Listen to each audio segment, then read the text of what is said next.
So today's daf is daf Ayin Dalid. We still have to finish up on Ayin Gimel Amid Beis. Omer of Ashi, which is the last two lines on the Amid. Let's just review so we can jump into this. The Gemara had proven from our Mishnah, because the Mishnah brought that which is Asur and Truma and Bikurim, in contrast to Ma'aser Sheni, where it's Mutter Ma'aser Sheni. And amongst that list, there's one case, one halacha that's obviously omitted, and that is Orel.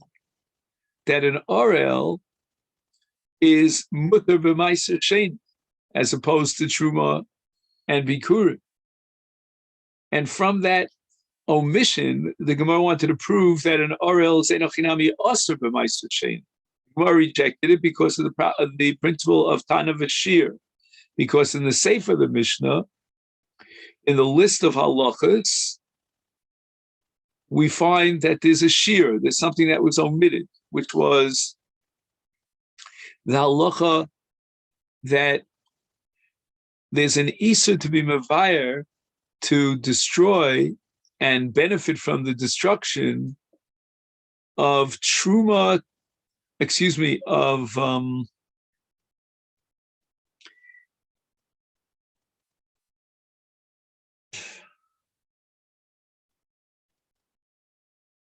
what was the case again? Just give me 1 second, sorry.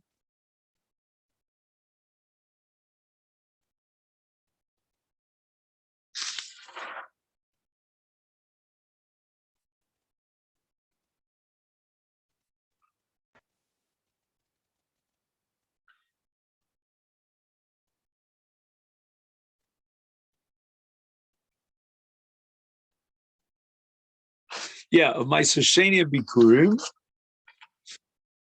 And if you eat them with your tummy, you get Malchus, as opposed to Truma. In Truma, there was no such Isur to destroy Truma Tmean and benefit from the destruction from the Ner. And if a person is tummy and he eats Truma B'tumas Gufo, he doesn't get Malchus. So that was the principle called Tana V'Shir. Omer of Ashi, Meresha, from the beginning part of the Mishnah, where we wanted to prove that an Orel is Asur b'Ma'aser Sheni, Nami Shamet Minod b'Tana V'Shir. I don't have to go to the Sefer in terms of Biur in order to prove Tana V'Shir in this Mishnah. We could do it from the Reisha alone. Midalo Kitani, what's missing in the Reisha? Here we turn to Ayin Dalid. V'noagin b'sha'ar yemei shavua, that Truma Bikurim apply all 6 years of the Shemitah cycle. V'ein b'hem pidyon, and you cannot be poda Truma Bikurim, masha ein kein b'Ma'aser Sheni. Ma'aser Sheni only applies on years number 3 and number 6 in the Shemitah cycle, because, Ma'aser Sheni apply on 1, 2, 4, and 5, and not on 3 and 6.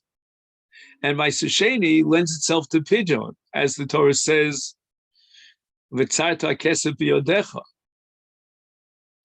so that you could be mechal kedushas Ma'aser Sheni onto Mos and take the Mos to Yerushalayim. Shma Mino, therefore, says Rav Ashi, we could derive the principle of Tana Shir from the Reisha of the Brisa. You don't even of the Mishnah. You don't even have to bring all the cases of the Sefer with Biur and Malchus if there's Tumas Kufo. The fact that in the Reisha they didn't bring all the contrast halachas, contrasting Truma and Bikurim on the one hand with Ma'aser Sheni on the other hand, that itself is a proof of Tana V'Shir. So we're back to square one about the suffix whether an Orel is allowed to eat Ma'aser Sheni. Toshma nishtayru bo tzitzin hama'ak b'nes hamila. So after they did the chituch, they left certain pieces of skin that are absolutely critical to the mitzvah of milah, which means that at this point, the nimol has the status of eno nimol. He's an orel. Hareze eno ochel lo betruma, v'lo bepesach, v'lo bekodshim, v'lo b'maaseh. Now, on this list, okay, Pesach, we understand, and Kodshim, we understand, and Orel is excluded from Kodshim, and that's explicit in the parish of Korban Pesach. Truma is derived from Korban Pesach.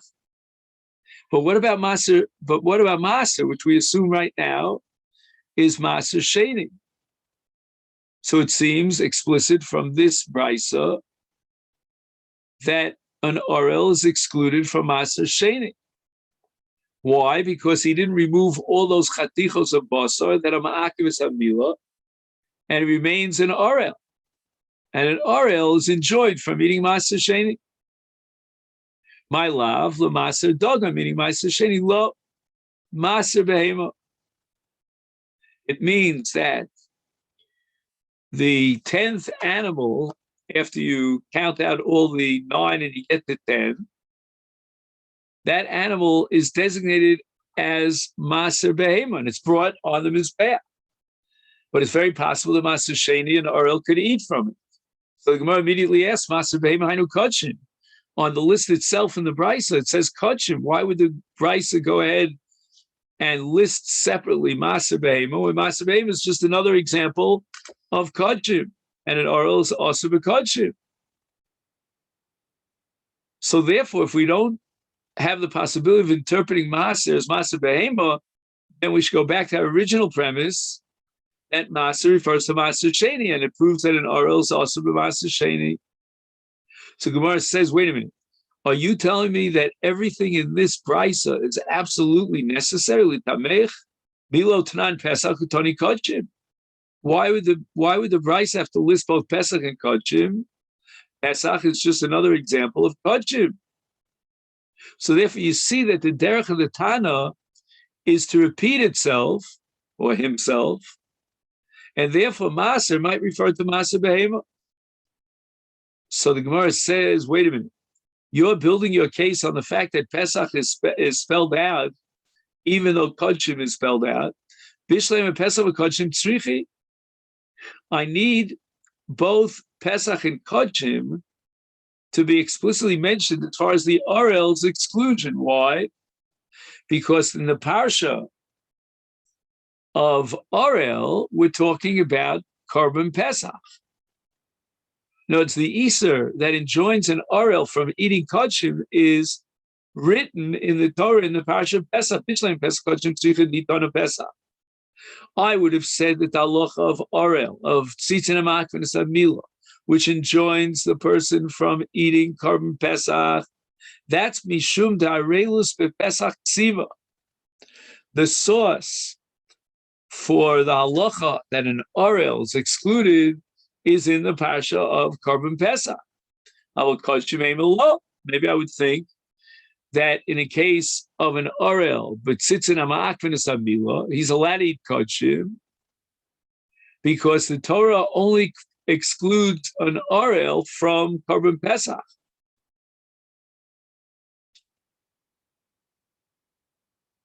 So it's very interesting that it seems that what the Gemara is now suggesting is that the psul, the exclusion, and the iser of an Orel from Korban Pesach is a Korban Pesach halacha. It's halacha in the specific nature of Korban Pesach and the mitzvah achilas HaPesach. It has nothing to do with Pesach as Kodshim. Because if it had to do with Pesach as Kodshim, then for sure, if the Torah tells me that in Korban Pesach, which is only Shlomim, and yet an Orel is excluded, how much more so in the rest of Kodshim? Now let's do it the reverse. Ve'it on a Kodshim, had the Bryce only mentioned that an Orel is excluded from eating Kodshim, Hava minamai Kodshim Pesach, I would have interpreted the word Kodshim here in the Iser Orel is referring specifically to Korban Pesach. I would not know that other Kodshim, if he has Tzitzin HaMakvenis HaMilah, he would be excluded from eating Kodshim. But Ela Maser Behema Lovely, once again, I go back to my original objection.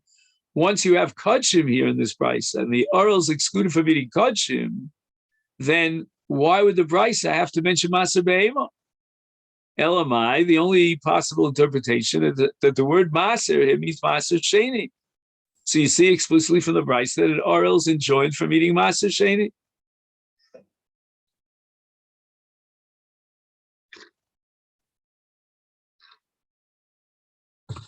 So now the Gemara comes up with a radical interpretation of maser in the brisa. It's not referring to maser sheni, but rather to maser rishon. And this is a pella because maser rishon is chulin. I mean, you could eat maser rishon in the bathroom, pardon the expression. I mean, why would an oral be excluded from eating maser rishon? And the Gemara now invokes the famous shita of Rabbi Meir.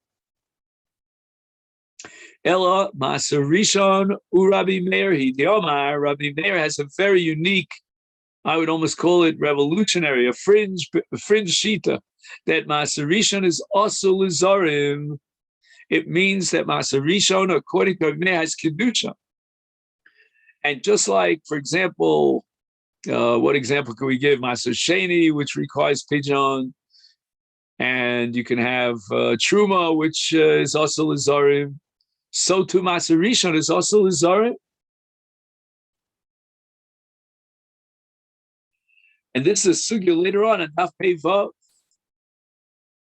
So maser rishon is eno nechal lizarim, and therefore it's eno nechal la'arelim. But maser sheni is mutal lizarim. Anybody's allowed to eat maser sheni, and therefore possibly an oral is allowed to eat maser sheni. So paradoxically, according to Rabbi Meir, the Gemara is suggesting that maser rishon is more chomer than maser sheni, and that nafkamina is going to be an oral. And just like according to Rabbi Meir, we have a chumrah in maser rishon above and beyond maser sheni, because maser rishon, according to Rabbi Meir, is also a zarim. And zarim in this context means anyone who's not a Levi, whereas maser sheni is mutal zarim. So the Gemara now wants to bring another proof to establish the final halach about orel and maser sheni. Toshma, b'etani, we have a brayser of Chia barav midifti. Orel osur b'shtei masros. That's the brayser of Rabbi Chia. What does it mean, shtei masros? My love, echad maser dagon v'echad maser behema. So we're talking about maser sheni, and here we could introduce maser behema as kodshim because there's no mention of kodshim here. So we see clearly that according to the brayser Rabbi Chia, an orel is excluded from maser sheni. Lo. The Gemara says, no, Hachamai Askinon, here we're going, Maser Rishon, according to Rabbi Meir. So once again, Maser Rishon, which is also Lazarim, is also to an Orel. That's more Chomer than Maser Sheni. Toshma Onain, one of his close relatives died and was not yet buried. Also b'Maser, here we're referring to Maser Sheni. And the Torah says explicitly, Lo achalti bi'oni mimenu. Umuta b'truma, and onin is allowed to eat truma. And this we add back on Daf Ayin Amid Beis from the pasuk v'chol zar zaras amarti l'cha v'lo aninus. So an onin is enjoined from eating maser sheni, but he's permitted to eat truma, which is so paradoxical because truma is more chomer than maser sheni. But yet, with regard to an onin, we're more machmir maser sheni, and that's explicit in the Torah, than we are in Truma. What else applies to an onen? Mutar b'para, ma'aseh para. An onen is allowed to do whatever is necessary for the paraduma, because paraduma is considered kodshe berek habayis and not kodshe mizbeach. It's not brought on the mizbeach like any other carbon. And not only is an onain allowed to do the ma'aser para, but even at full yom is allowed to do the ma'aser para. And this we had a drasha for that. So if Tful Yom is mutter, because it's Kodshe Berek HaBayis, how much more so an Onen is mutter?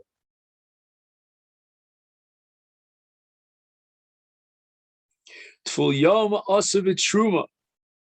Right, that's the first sugi in Shas, that a Tful Yom is also b'truma. So it means he was Tomei, and he was Tovel, but he didn't have Hariv Shemesh. It was before Tzeisa Kochavim. He's Tomei l'kodshim u'letruma. He's Tar l'chulin l'maser sheni. And not only that, mutar v'para, as we said before, he's allowed to get involved in the ma'aseh hapara. And this we derived on Daf Ayin Gimel from the pasuk v'hiza hatar al hatame, which was a separate ribui allowing a Tful Yom to get involved in the ma'aseh hapara. Ube maser, and a Tful Yom is allowed to eat maser sheni.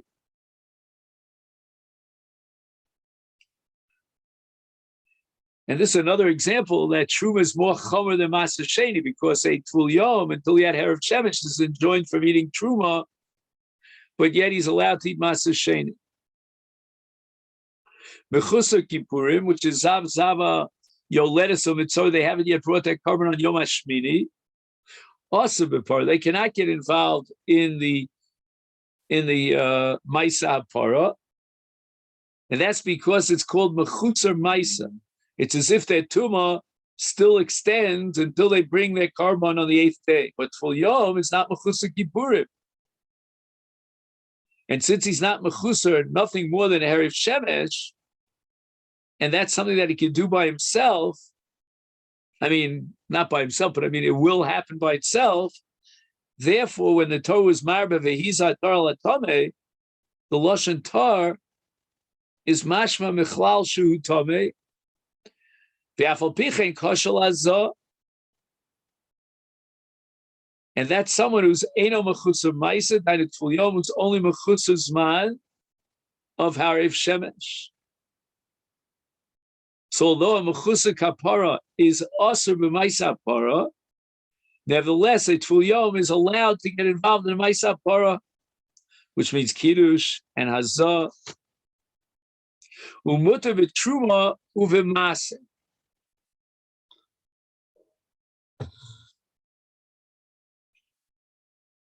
So even though a mechutzer kapara, before he brings his carbon to complete his tara, is enjoined from eating kodshim and from a ma'aser para, but nevertheless he's allowed to eat truma and maser.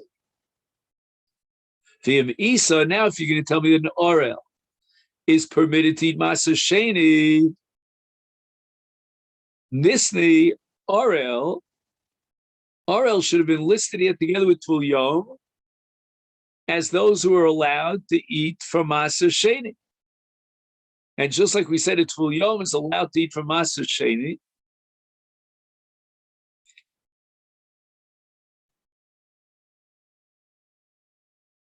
so too an orel is allowed to eat from maser sheni. So why do you mention Tful Yom and not orel?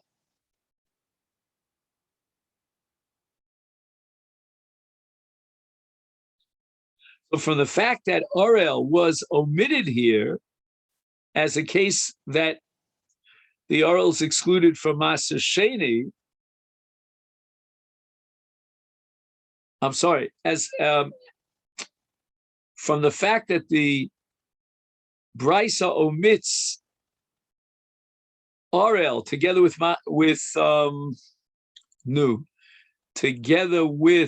Tful Yom as being permitted to eat maser, it implies that an orel is excluded from maser, and he doesn't have the identical din of its Tful Yom.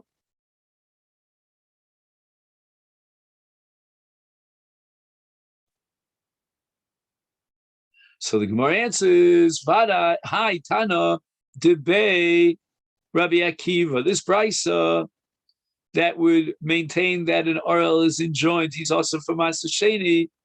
That's the Shita base Midrasha Shel Rabbi Akiva. To Marbeleli Orel B'Kitame. Rabbi Akiva's Shita is, and he derives from each, that we upgrade the status of an Orel to make him into a Tameh. And therefore he's also not only the Maisa Para, but also Maisa Sheni. That's Rabbi Akiva's Shita.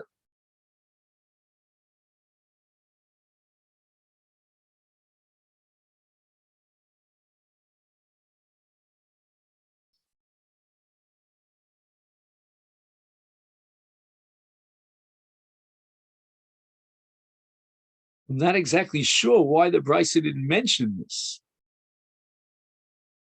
Because the Brisa is looking for a contrast between Para and Maisa Sheni. Correct? Let me just go over that one more time.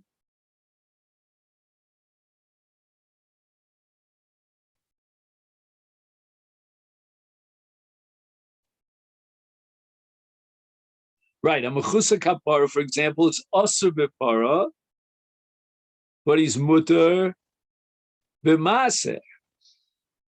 So that's the contrast between para and maser. But in the case of Orel, according to Rabbi Akiva, the Orel is excluded both from maser sheni and from para.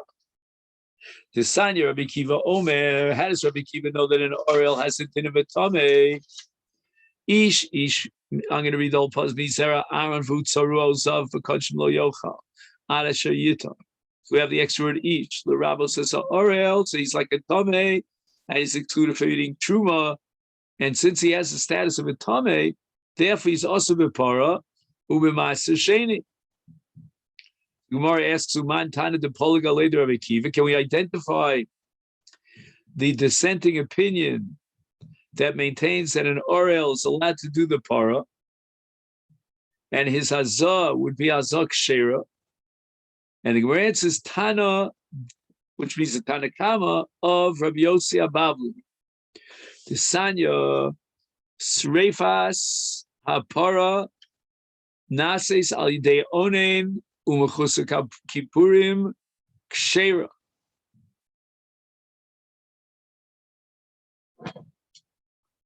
So the Tanakama holds that an onen is allowed to do the Maisa Para. I'm not sure why he's talking only about Sreifas HaPara, but anyway, Sreifas HaPara can be done not only by an onen, but also by a Mechusa Kapara. So that's the Chiddush of the Tanakama, that an onen and a Mechusa Kapara can get involved in Sreifas HaPara. You see how complicated this sugya is. I mean, there's just so many different variables. Rabbi Yossi Abavli Omer Onen Kshera. The Sreifa of the Onen of the Paraduma is acceptable, but the Sreifa of Mechusa Kippurim Psula. So again, let's go back to the Tanakama of Rabbi Yossi. Rabbi Yossi Abavli, he holds Lahachshir Sreifa Sapara Shal Mechusa Kapara. And the brisa we said was reflective of the previous brisa, reflective of the Shita Rabbi Akiva, who holds that Mechusa Kapara is Asur B'Para.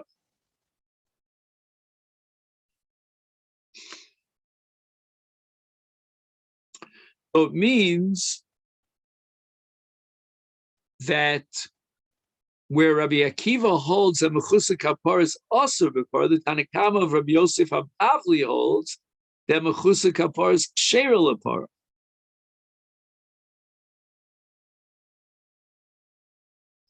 So since this Tana disagrees with Rabbi Akiva with regard to the status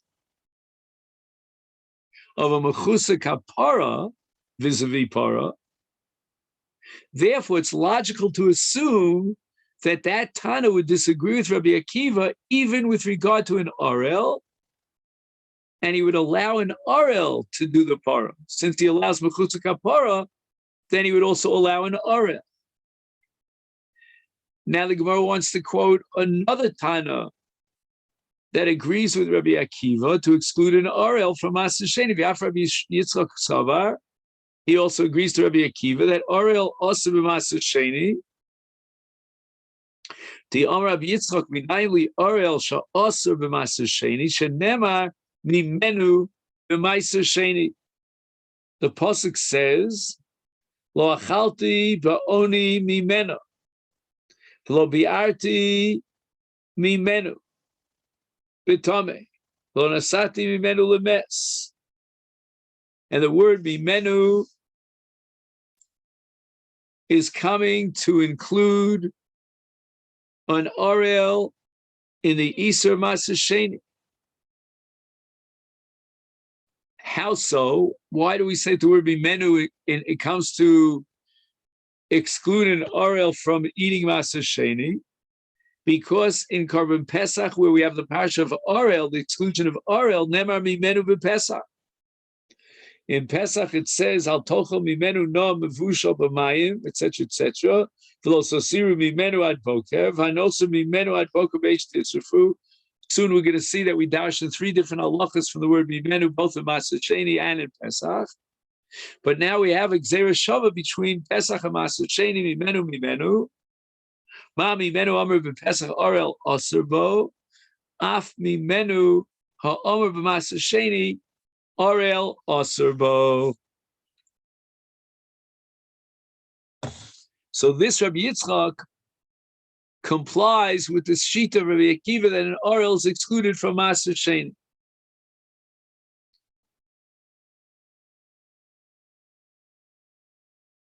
Again, for two different reasons, really.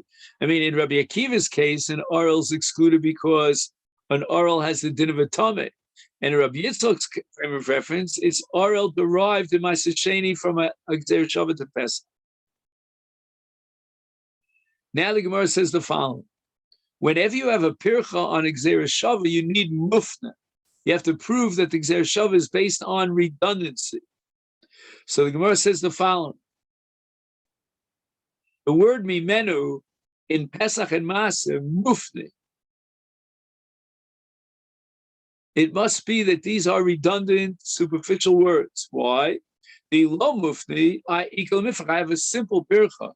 When you talk about an Arel, and you want to derive Masechet from Pesach, that's not a fair derivation. Pesach is much more chomer than Masechet. Mala Pesach shekain chayav and alav mishum pigul no sarvitame. So these are three surim that chumras that apply to Pesach. Mashen came b'Masechet, they don't apply to Masechet. So therefore, you must assume that the mimenu is what we call miyutar, which means it's mufna, it's extra. Lie. And the Gemara says, yeah, afnuye mufta, it has to be mufta. So now the Gemara answers, which of these mimenus are mufta? My mufta. Omar Rav Rabbi Yitzchak, tlasa mimenu ksiva b'Pesach. Now we're going to see the same thing with regard to Masechet. 3 times the Torah repeats the word mimenu. In Pesach it says, Al tochal mimenu no mevushal. And lo susiru mimenu ad boker. And also mimenu ad boker teish and so forth. Chad legufe, one mimenu we need for the simple, straightforward pshat in the Torah. Al tochlu mimenu no ubashal mevushal b'mayim. And it means that this Isur Vachilas Na, or through Bishul, applies to Mimenu, to Korban Pesach. In the previous Pasuk, the Torah had mentioned the mitzvah of Matzah and Morar, and it says, V'achlos habas b'layla zeh tzli eish Umatzos al merorim yochlu, and then immediately afterwards it says al tochlu menu na, etc., etc. So you might think to be menu, if not for the word menu, that the isur of na and mevushal would apply even to matzah umarar. which would be unbelievable. There are people today who actually have to cook their matzahs because they can't chew the matzahs. And here's a havamina in the Gemara that would be a psul in matzah, unless maybe the Gemara is only referring to that matzah that you eat together with the Korban Pesach, but not the separate mitzvah of Ba'erev Tochlu matzahs. In any event, so the first mimenu we take care of, that we need to exclude matzah and Pesach from the Isur of Noah Umavucha. The Chad and the second mimenu l'gzeret shava. That I need from Yitzchak Gzeret shava to derive the conclusion that an orel is prohibited in Maser Sheni because we have the word mimenu both in Korban Pesach, and that was the pasuk of Lo Sasiru Mimenu, and we have the word Mimenu in Masros to teach me that an Orel who is excluded from Korban Pesach is likewise excluded from Maser Sheni. V'chad. Now, what do we do with the third Mimenu? It says Hanos Mimenu ad Boker Beish Tisrofu. So this depends on a machlokas.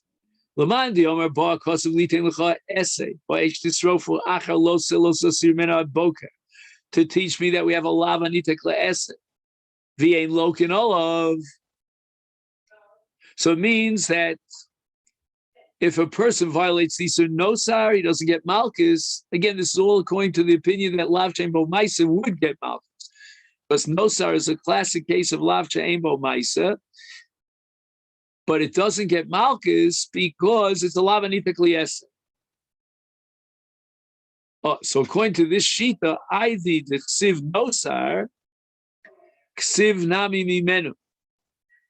In other words, now he wants to introduce the mitzvah of Sreifas Nosar. So he says, Hanosu Mimenu, whatever is Nosar, should be burned. Ulamandi Omeliting Lo Boker Sheni L'Sreifaso. Now we have another shita that derives from the pasuk Hanos Mimenu ad boker, and it says ad boker twice in the parasha. So that means that if the kodshim went past the first boker, meaning they were left overnight, and that's yontiv, and then the Torah says you got to burn it, but not on yontiv. You don't burn kodshim psulim on yontiv, but rather another ad boker, which tells me for another boker, you have to wait until Chol HaMoed, and only on Chol HaMoed, which is the morning after Yontif, that's when you makayim the mitzvah Hanos Mimenu ba'esh tisrofu. That's when you burn the nosa. So why did the Torah have to add the word mimenu? Hanosa mimenu ad boker. It already says in the beginning of the pasuk lo sosiru mimenu ad boker. So why hanosa mimenu ad boker? Second mimenu, and it must be that the extra mimenu is coming to teach you that you have to delay the sreifas nosar until the second boker. If you only had the first pasuk of hanosa mimenu ad boker, you would think that you burn it on the morning of Yontif. And therefore, the Torah adds the words "Hanos Mimenu ad boker" to teach you, no, you have to wait another day and postpone the streifa until the second day, which is Chol HaMoed. And once again, the ksiv ad boker, ksiv nami mimenu. Once he's telling you that you have to wait until the second boker, he tells you the Hanos Mimenu.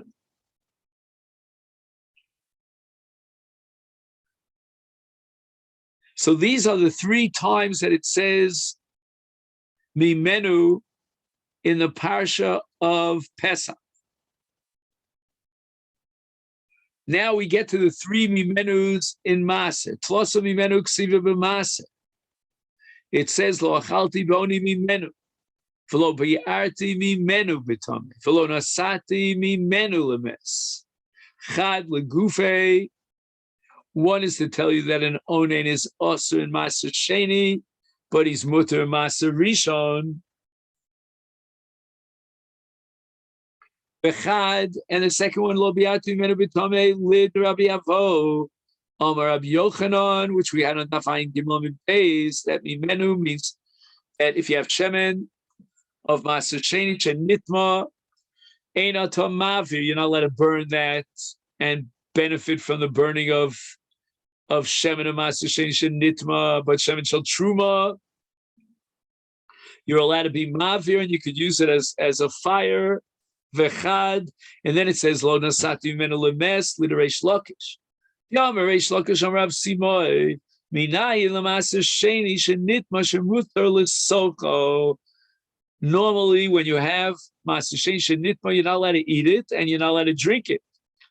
And Tzicha is Kishtia. So therefore, we would have thought, if not for this pasuk Mimenu, this miut, that if the Masechet contracted tumah, you're not allowed to smear it on the body. Shenemar. So how Reish Lakish do you derive the conclusion that fakert that Masechet Shenitma mutal l'sucho shenemar, because it says in Masechet v'lo nasati mimenu lemes. Lemesu de lo nasati holachai dumya demes nasati. And what would be a case of chai dumya demes? Ezed davar sheshavav chai v'meisim evi omer zo sicha. Now, I don't know, do you have a footnote here? Because I think that he means that before they bury the dead, they would smear oil on the body of the dead. But that has to appear in a footnote here, and I don't see it. So he says, "Aderchu losuf bein alachayim esachayim ubein esamesim." So I assume that there is such a minhag. I'm not, I never volunteered for the Chevra Kadisha, so I don't know. I grew up with it, but never did one. Shabbat Kufnan Aleph Osim Kol Tzarchei Emet Sachinu Madichin. Okay, so I guess there's such a thing.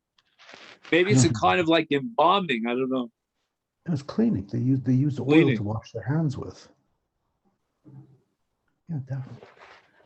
So in any event, we have something that's Shaveh B'chaim Uvemesim, and that's Tzicha. And the Torah is telling me, Lo nasati mimenu lemes, dafka lemes. What are we talking about, nasati? We're talking about Tzicha. And it's enjoined from mes in Masechet Shenitma. But as far as Chai is concerned, Reish Lakish says it's permissible.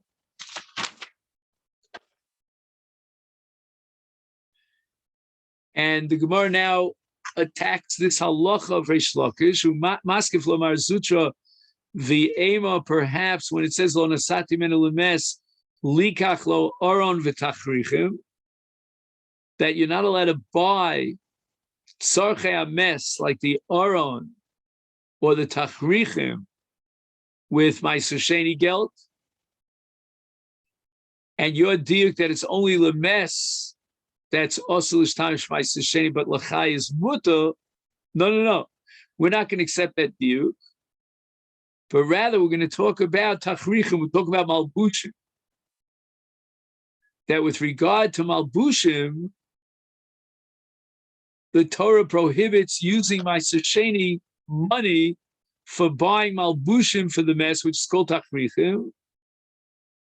But for chai, you're allowed to buy malbushim. So I mean, all of me mefarshim point out, you're not allowed to take Masechet and buy malbushim. You have to buy ochlin. But we're talking about Masechet shenitma. After it contracted tumah, then you're allowed to buy malbushim, and that's l'chai. But lemes it's us, which is tachrichim.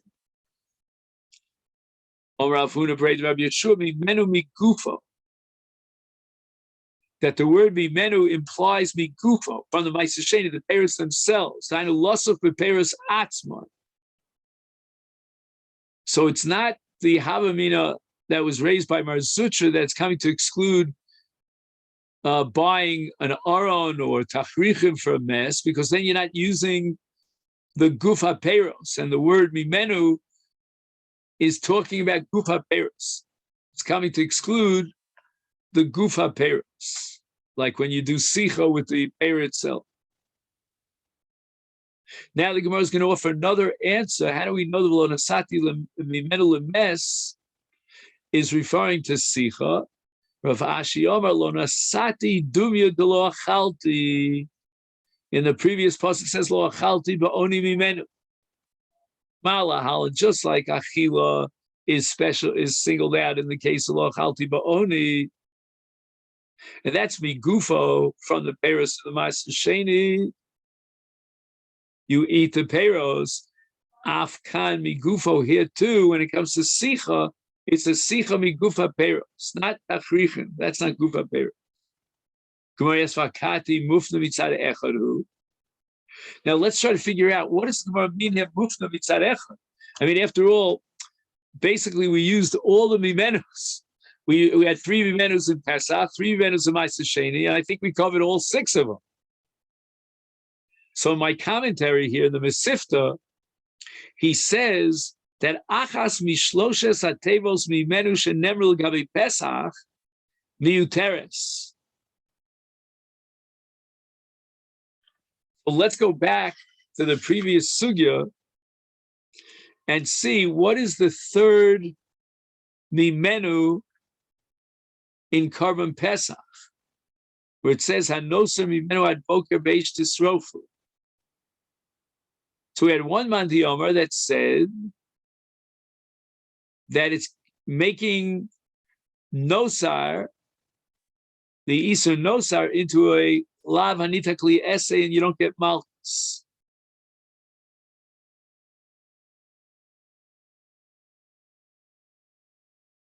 Oh, but then it could have just said va'esh tisrofu. Right? It didn't have to say anosa mimenu va'esh tisrofu. Even if the Torah would have omitted the word mimenu, we still would have had what's called a lav hanita kli essay. Then we had another man here who said litin lo boker sheni l'srei faso. And once again, we really didn't need the word mimenu. I mean, the Gemara calls it Aidi Diksiv.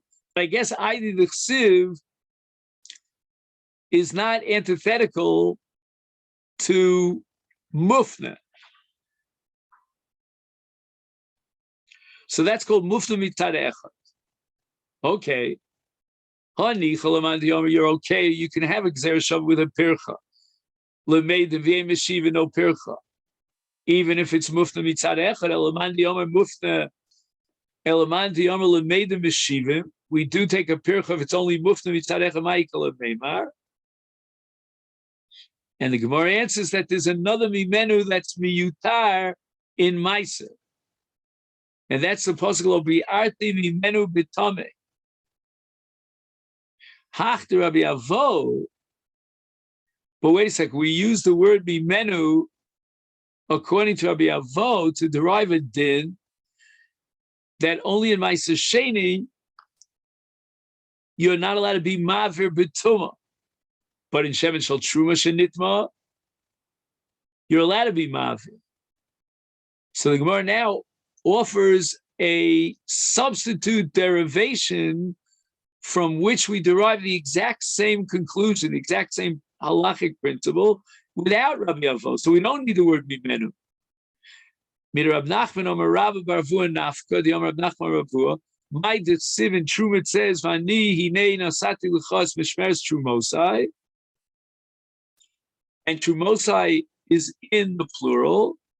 Vishtei Trumos HaKosu Medaber. Achas Truma Tahora, the Achas Truma Tmeya.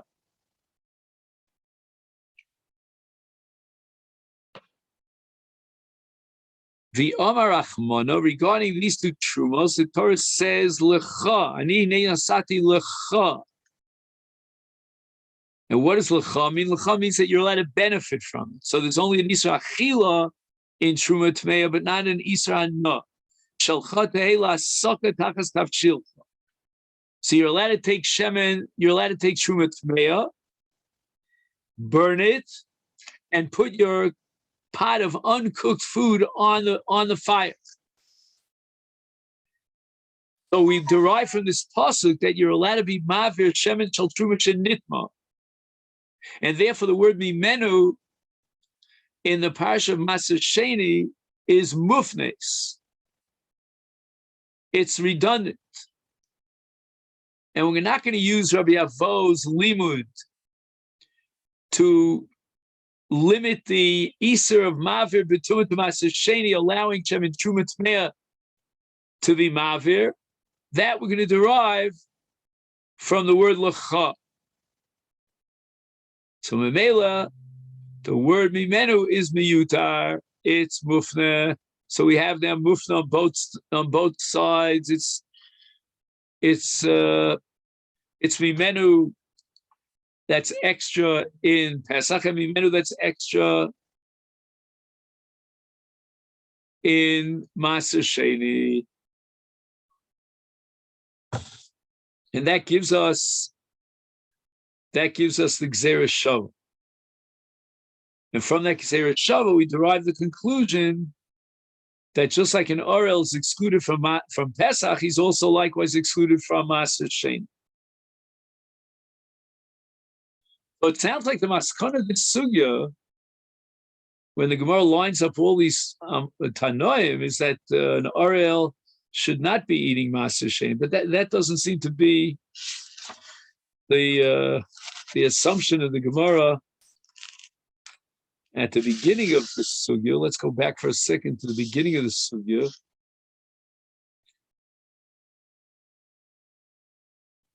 We had Boy Minemir of Cheshes Orel Mao b'Maser Sheni.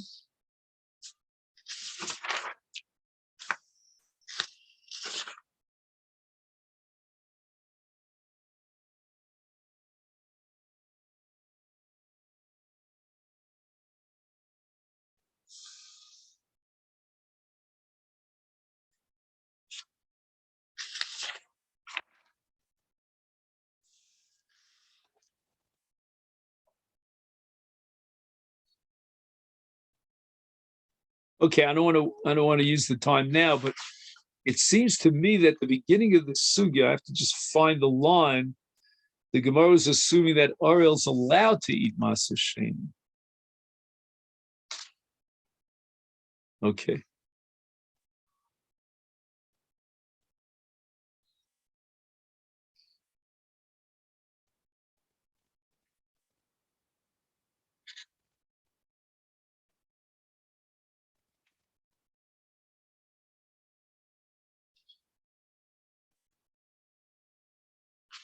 Okay. Next, the Mishnah says, "Kol atmeim lo yochlu b'truma." Minohani mili. How do we know that a tamei is not allowed to eat truma? Rabbi Yochanan mishum Rabbi Shmuel Kra ish mizera Aaron. Underline the words mizera Aaron, because that's going to include even an isha. She's also considered mizera Aaron. Behu tzarua ozav v'kodeshim lo yochal ad asher yita. Here we turn to Daf Ayin Daled Beis Bizarre Shal Aaron, meaning both men and women. Havi Omer Zo Truma. So the pasuk is telling me that a tummy is not allowed to eat kodshim, which means truma. In kodshim, for example, the kohanim zecharim are allowed to eat kodshim, but not the kevos. So Gemara has to be ema bechazav v'shok. In the case of chazav v'shok of shlamim that are given to kohanim, here again it's zera Aaron shavim ben anoshim. The anoshim are allowed to eat chazav v'shok. So therefore, the pasuk when it prohibits the isra achila v'tumah might be referring to chazav v'shok. But truma doesn't have the same status as kodshim. And therefore, maybe the Torah would allow a tamei to eat truma. And the Gemara answers, "Eina bechozeres." That eino chinami, a woman is excluded from chaz v'shok in the following scenario: she was married; she's a bas kohen, and she was married off to Yisrael. Her husband dies without leaving any children. She goes back to Beis Avia to eat truma, but she cannot eat chaz v'shok. Once she was married to a Yisrael, she can never ever eat chaz v'shok.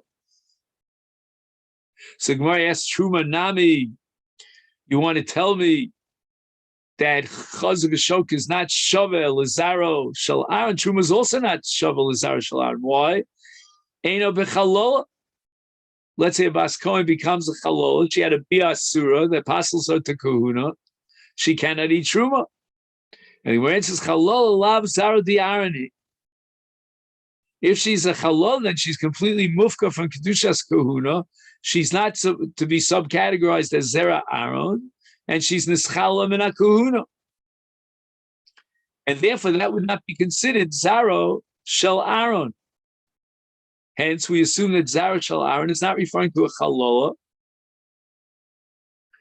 but rather to referring to her ability to eat truma. And now the Torah is saying that in a case of tuma, there's no allowance for eating truma. Now we get to Tvul Yom. Again, Tvul Yom is somebody who was tomei, he was tovel at tumaso, but it's before Seisa Kochom, he's not allowed to eat truma. Now, even after Hariv Shimsho, we have the cases of Zav, Yoletis, and Mitzorah that are Mechusa Kapar on the 8th day.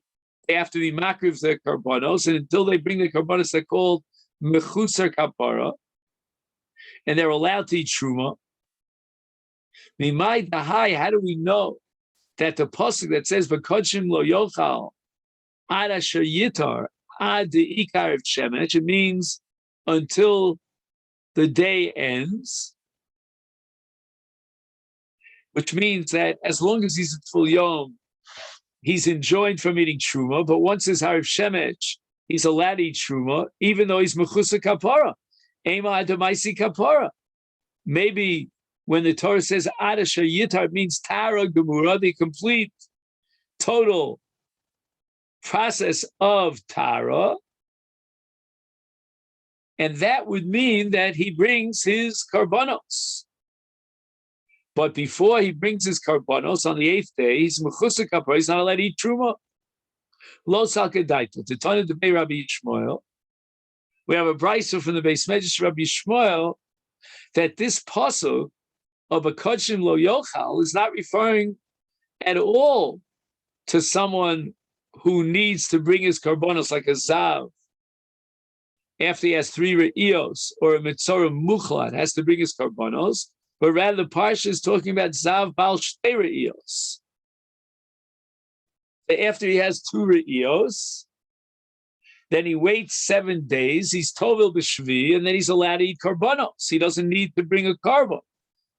Or a mitzorah muzgar, which means that the Kohen saw the nega, and he was mazgir him for 7 days, and afterwards the Kohen looks again to see if there was any change, and whether or not he's been mitame him or retire him.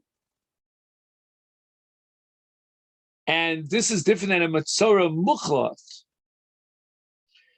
who's tamei b'vados, because he has a nega tamei, but not a mitzorah muzka. So mitzorah muzka doesn't need to bring karbanos. So the pasuk is not talking, says Rabbi Yishmael, about a zav bal shalosh riyos or mitzorah muchlat that have to bring kapara. It's talking about these cases where there is no kapara. So it's impossible to say that when the pasuk says v'kodshim lo yochal ad asher yitar, it's referring to mechusa kapara. So Gemara asks v'ema, but perhaps we could suggest that which it says in the pasuk ad asher yitar, maybe it means until hariv shemesh. And we're talking about, as we said before, those tmeim like a bal shteri, zav bal shteri, so mitzor muzka, that do not require kapara.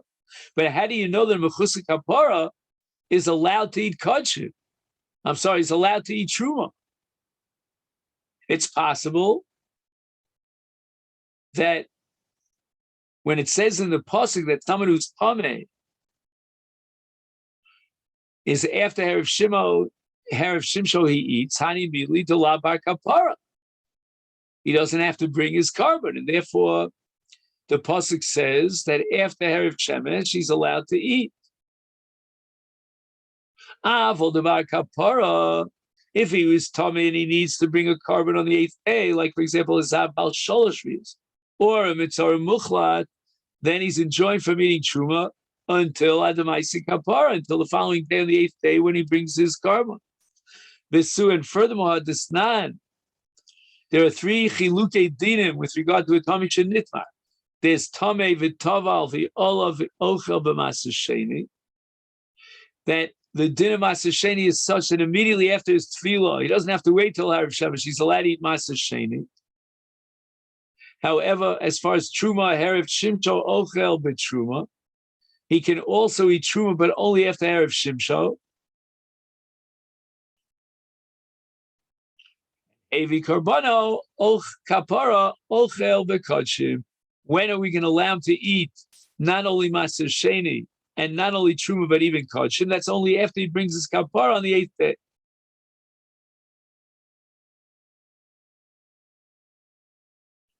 Is Minolan, how do we know these dinim that a mechusa kapara cannot eat Kodshim, a Tul Yom cannot eat Truma, Masasheni can be eaten both by a mechusa kapara or a Tul Yom? Omar Rav Chizda Tlasa Kroik Siva. There are 3 psukim with 3 different zmanim as to when a person whose tummy became tar. Ksiv, in the parasha of Mitzora or Zav, it says Nefesh Asher Tiga Bo B'Tama'ah Ana Orech V'Lo Yochal Min HaKarashim Ki Im Rachatz B'Saro B'Mayim, implying her Rachatz Tar, which means that he's allowed to eat kosher, but he doesn't have to wait till Erev Shemesh, or certainly not to bring his karbonos. And furthermore, v'ksiv uba shemesh v'tor v'achar yochal min hakodshim. So it means that it's not enough that he was tovel. He has to wait in order to allow himself to eat kodshim until after Erev Shemesh. The Od Ksiv, and there's a 3rd pasuk that says v'kiper olea. This is in the case of Yoledes. The keeper allowed Kohen Vitahera, which means that the Kohen has to bring her carbon Yoledes, and only after that she's Tahora. So what's going on here? We have 3 psukim. When is the Tara clinched? Is it with the Tvila? Do we require Erev Shemesh? Do we require bringing the Karbonos? HaKetza, make sort this all out. Kan, the pasuk that says that you're allowed to eat kodshim immediately after Tvila, that's L'maisa Sheni. But Kan, and the pasuk says we have to wait until Erev Shemesh L'Truma. And Kan, the pasuk that says that the Tahara is delayed until after the kapara is brought on the 8th day, that's L'Kodshim. And the Gemara asks me, how do you know to plug it in that way? Which means that the heter of Masasheni is immediate with Tefillah. Maybe you need Erev Shemesh.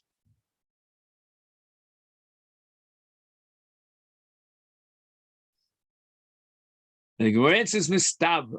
This is the logical way, based on the Chumros, to decide which needs Erev Shemesh and which needs Karbonos. Truma Adifa. Truma is more Chamur than Masasheni in 4 different ways. Simonech Machtaz.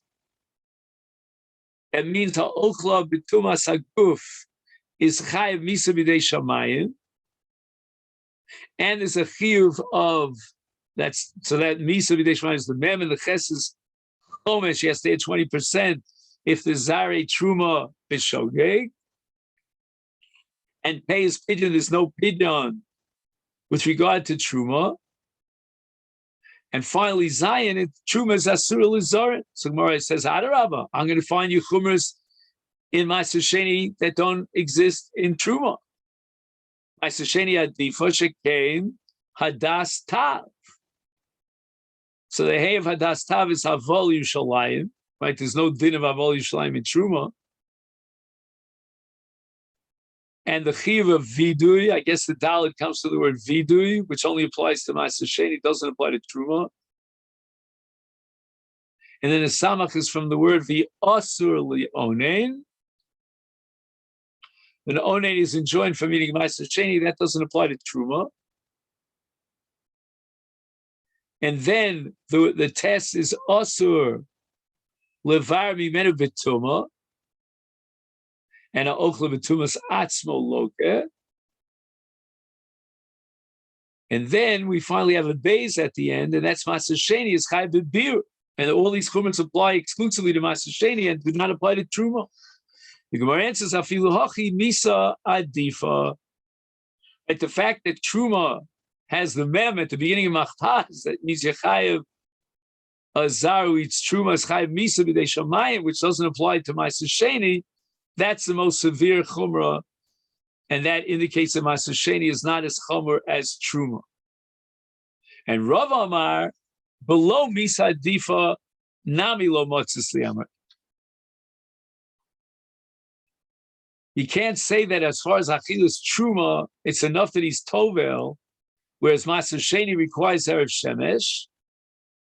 And I'll prove it to you from the language of the pasuk that indicates that all you need is Tvila without Erev Shemesh. It says, Amakra Nefesh. And the rest of the pasuk, Nefesh, Tigu Babaloyocham and Akodshim, Ki Imra Chatz B'sar B'mayim, so the word nefesh means shavel chol nefesh, applies to all Yisraelim, with Kohanim, Yisraelim, and so forth. Haviyomer zeh Maaser Sheni, which is mutter for Zorin, but truma is not shavel chol nefesh, and therefore that pasuk which allows achilus kodshim after tvila could only be referring to Maaser Sheni, which is called nefesh, and not to truma, because truma is not shavel chol nefesh; it's only mutter l'kohen.